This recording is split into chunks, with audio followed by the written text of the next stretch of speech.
Tēnā koutou katoa, everyone. Welcome to the 19th annual meeting of Ryman Healthcare as a listed company. My name is David Kerr and I'm the chair of your board of directors. Look, I'm delighted to see that we have a quorum present, and it's great to see good numbers of people here today, and a wonderful opportunity, of course, for us to meet up here at Possum Bourne Village in Pukekohe. So a big welcome also to everyone who's watching us on the webcast. As is usual at an annual meeting, we have a number of motions to approve today. So I wonder if I could ask shareholders please to give their names when they're moving or seconding a motion. And in accordance with the company's constitution, the voting on resolutions will be carried out by way of a poll. The results of those polls will be announced on the NZX later today. My fellow directors and I intend to vote all discretionary proxies that we've received in favour of the resolutions as set out in the notice of motion. You should all have an electronic voting card which was set up when you registered, and so please put your hand up if you don't have a voting card. We'll get someone to help. No, everybody's got their card? Great.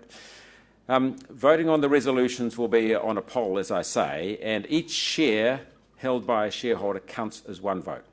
During the meeting there will of course be time for questions from you as shareholders. If you have a question, if you could hold up your attendance card, wave it so that I don't miss your request to ask us a question. And then if you could wait until a member of the team brings a microphone around so that all of us in the room can hear you, but also so that those who are watching on the live stream can hear you. If you're a member of the media or you're not a shareholder and you have a question, we're really very happy to answer those after the meeting. We'll be happy to have answer any queries after the meeting with you.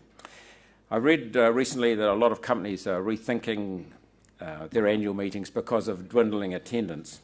And I can give you an assurance today that we're not rethinking our meetings. We think it's important for you as shareholders to be able to watch us, to listen to us, relate to the directors if you wish. And I had a shareholder tell me a few years ago, I like to see the whites of your eyes. So, you know, I could add, you know, you want to hear it from the horse's mouth, but that would sound a bit odd if I say that as the horse. So look, our meetings have been really well attended, and it's great today that there's no exception. So in addition to some delicious morning tea treats after the meeting, we're offering you a chance to tour the village and unusually to get your blood pressure checked by the Stroke Foundation. So the Foundation is our charity partner this year, and we've supported them by sponsoring the brand new stroke van, which you'll have seen outside. It's going to be touring the country. 20% of people have high blood pressure, and a third of those are absolutely unaware that they have high blood pressure. So we think it's an invaluable way of getting the Stroke Foundation's message out there and making a tangible difference to many lives. They've set a target of carrying out 150,000 free blood pressure checks with our sponsored van this year. So, you know, I'm sure that you don't get blood pressure checks at many annual meetings, and I'll probably leave mine for an hour or so after the annual meeting. So before we get into the formalities, I'd just like to take an opportunity to do a few introductions, and I would like to introduce the directors. So at the far end is Jo Appleyard. So Jo is a partner with Chap & Tripp. She's a particularly skilled advocate and litigator who specialises in commercial employment and resource management law. And I can tell you that her skills are sought after by many of the larger corporates nationally, and she's got extensive experience in civil disputes. And so her experience is really wide and varied, and she acts on all manner of commercial issues. Now, she joined the board about 9 years ago, and while she doesn't provide any advice to the company herself, her skills are really evident at the board table. She's an active and valued contributor at the table. She's a member of our Audit, Finance and Risk Committee, and also of our Governance, Remuneration and Nominations Committee. Next is Warren Bell. So Warren is an experienced public and private company director. He's currently chairman of Hallenstein Glassons, who you'll be aware operate both here in New Zealand and in Australia. He's also chair of St George's Hospital, which is the largest private hospital in the South Island, and he's the director of a number of private companies. And Warren joined the board in 2011, and he is the chairman of our Audit and Financial Risk Committee, along with being deputy chairman of the board. George Savides. George lives in Melbourne, and we don't hold that against him. We like Australians in this company. He has 20 years' experience in the Australian healthcare industry. He was, for 14 years, the Managing Director of Medibank, which is Australia's largest health insurer. That means he's got very wide knowledge of both the systems and structures that underpin the Australian healthcare system, and also extremely good connections with relevant people, both at state and federal level. So George is chairman of the King's Group, of the Macquarie University Hospital, and deputy chair of the Australian broadcaster SBS. He's a fellow of the Australian Institute of Directors, and he chairs our clinical governance committee, and he's made a huge contribution since joining us. Now, where am I? Claire, at the far end. Claire Higgins is a professional director and consultant who's also got extensive board experience in both Australia and New Zealand.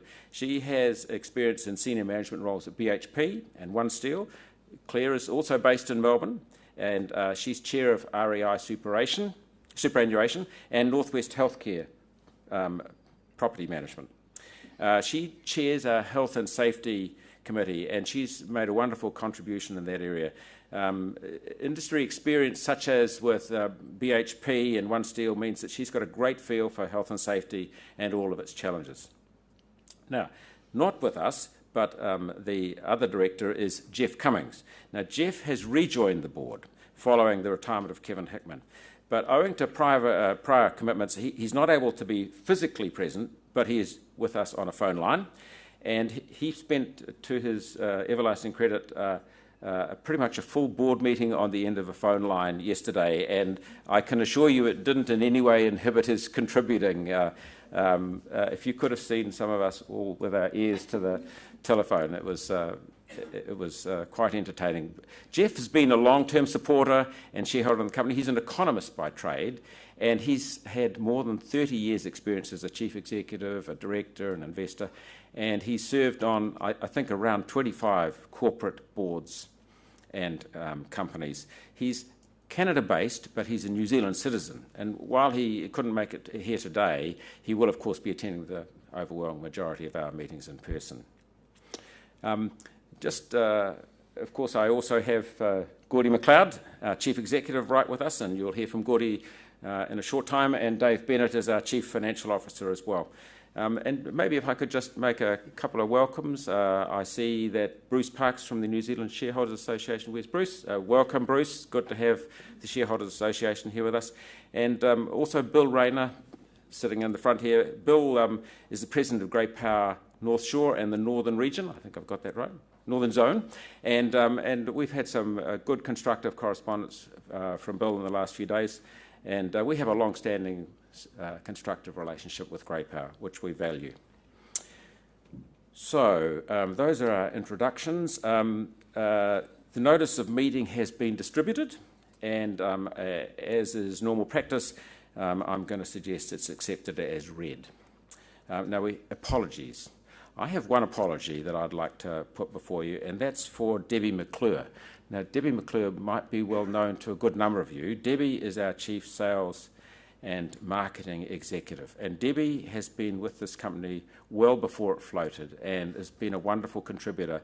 But in terms of this particular meeting, she has never... This is the 19th annual general meeting that we've held, and she's attended all 18 of them. The reason she's not here is that her daughter is about to have a baby, and she's just about to be a grandmother, and I think that that's really important that she's there rather than here. Are there any other apologies that anyone would like to offer? No? In that case, I move that the apologies are accepted. Do I have a seconder for the motion? Thank you very much, Bruce. I put the motion. All those in favour say aye. Aye. Against? I declare the motion carried. In terms of proxies, we have had over 347 million votes in favour of the resolutions that have been circulated. Now, if I just go to the annual report, I'm going to move that the annual report and the auditor's report be taken as read. So could I have a seconder for that motion? Thank you very much, Kerry. I'm going to put the motion. All those in favour, please say aye. Aye. Against? I declare the motion carried. So this is now a moment when I can relax and talk to you about the company a bit. So look, firstly I would like to thank the residents of Possum Bourne for welcoming us into their home. It's very generous of them. Philip Hanson, where's Philip? I just can't see Philip. Right down the back. Look, he's he's still working, I think, at making things right. Philip Hanson, our village manager, and the team have done a fantastic job with the village, which has been a runaway success, really, since it first opened a couple of years ago. We were really delighted to be able to name the village after one of Pukekohe's favourite sons, Possum Bourne, and there was an opening night to remember in 2016 with a large number of rally cars making a lot of noise out in the courtyard there, and it was really quite something. Possum was a great leader. He was a ferociously competitive and determined man, and he was a man who inspired people to go above and beyond. But he was also incredibly loyal to his hometown of Pukekohe. And he was a man who had his foot to the floor quite clearly. And this village has followed in his footsteps, moving faster than we ever anticipated, to the point that we've had to extend it to keep pace with the demand. As Philip once suggested to us, the townhouses and apartments sold faster than tickets to an Adele concert. And Philip, the village looks great. You know, it's a tough time of year for the gardens to be looking as good as they are, so the team have done a great job. Piggy Bourne and the wider Bourne family have been great supporters of the village, and we've loved the opportunity to keep such an important legacy as Possum's legacy alive here. Fortunately, our residents haven't taken up Possum's driving style to heart, and I'm reliably advised that mostly they adhere to the 10-kilometre-an-hour speed limit.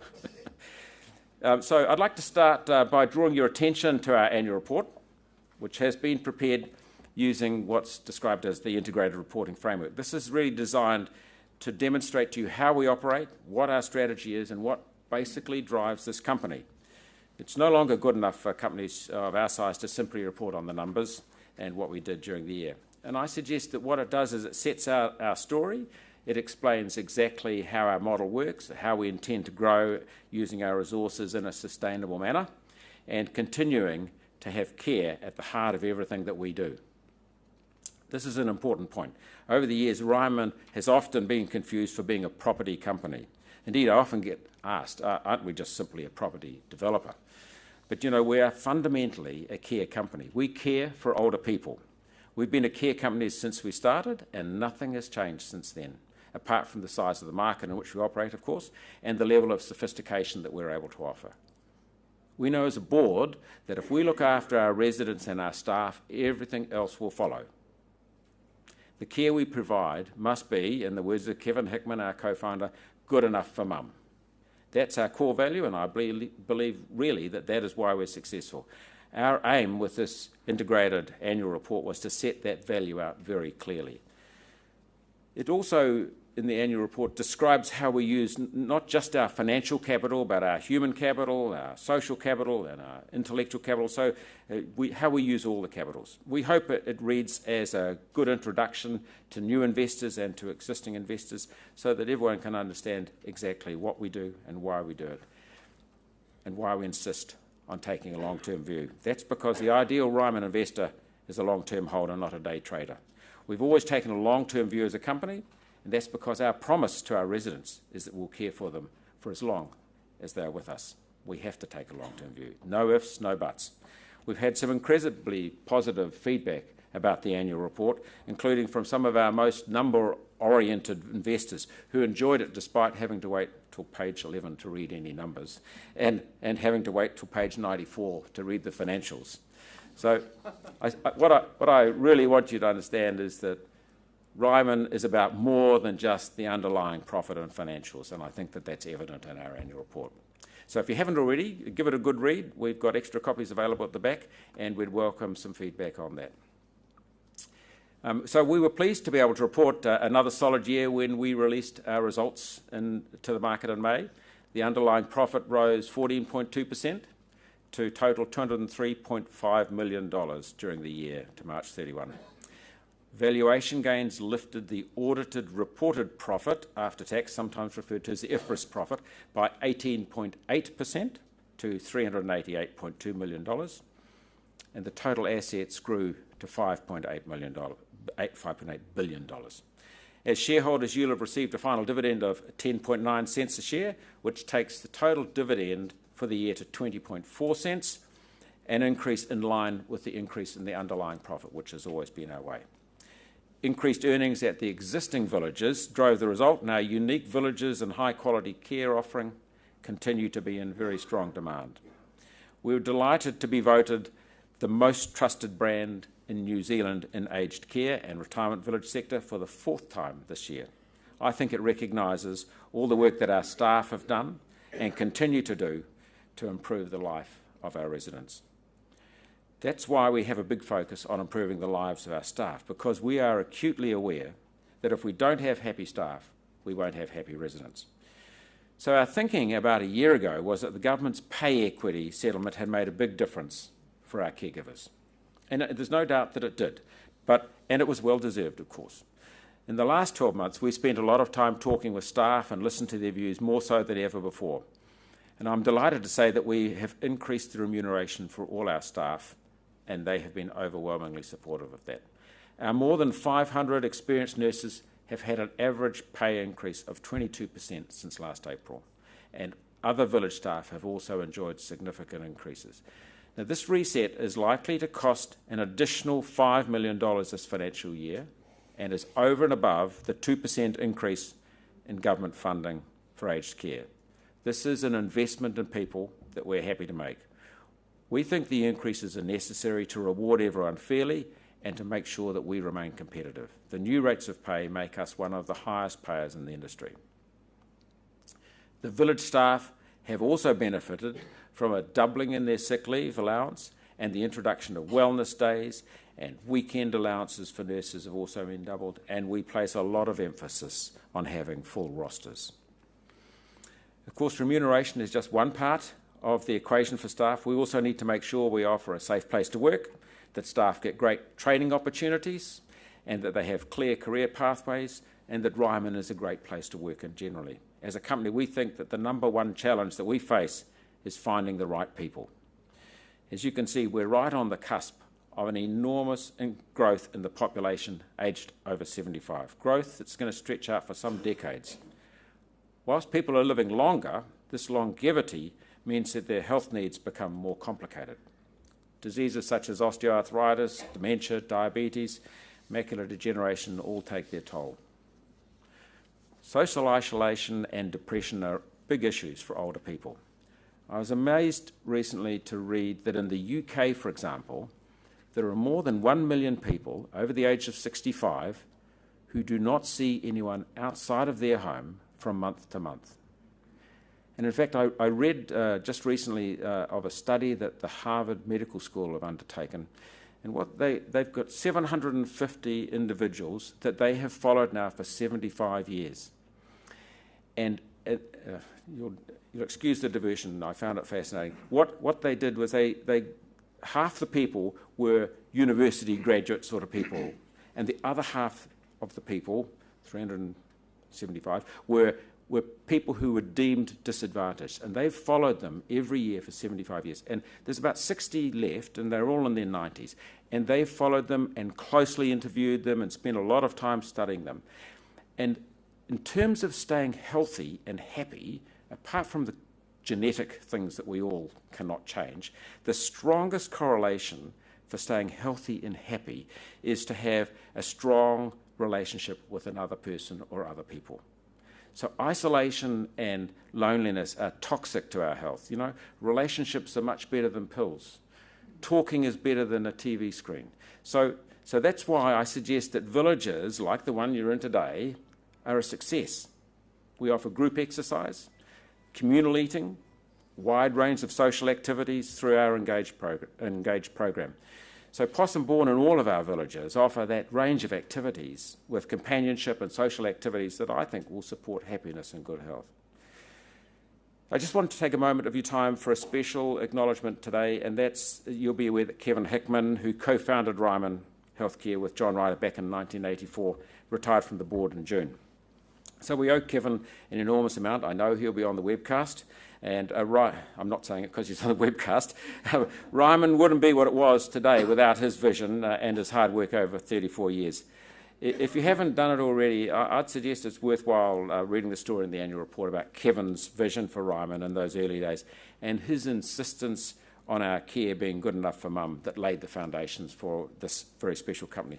His standards, his management style, his ethical approach, insisting always that the residents' needs be put first, are part of the DNA of the company. He and John were ahead of the curve, really, when you think about it, in developing a sustainable and fair business model that provides security for residents and shareholders. And they developed a continuum of care model that we think is second to none. Since 1984, we reckon Ryman have cared for around 30,000 residents, provided work for around 21,000 staff. They put everything they had into that company in the early days, and they've created a platform for a company with a market cap now in excess of $6 billion and assets of $5.8 billion.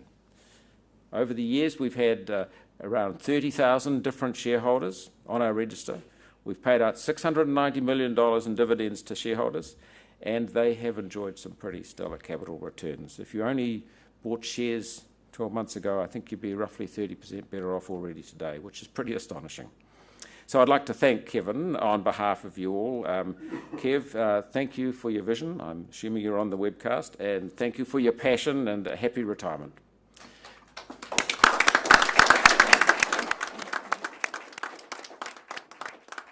So look, just a final comment is that the board has met over the last couple of days and been reviewing progress and having lots of good discussion with the leadership.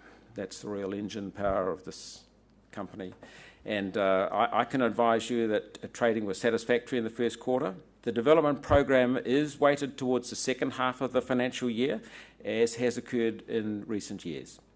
So it's now my pleasure to hand over to Gordon McLeod to talk to you about the year from his perspective. Thanks, Gordy.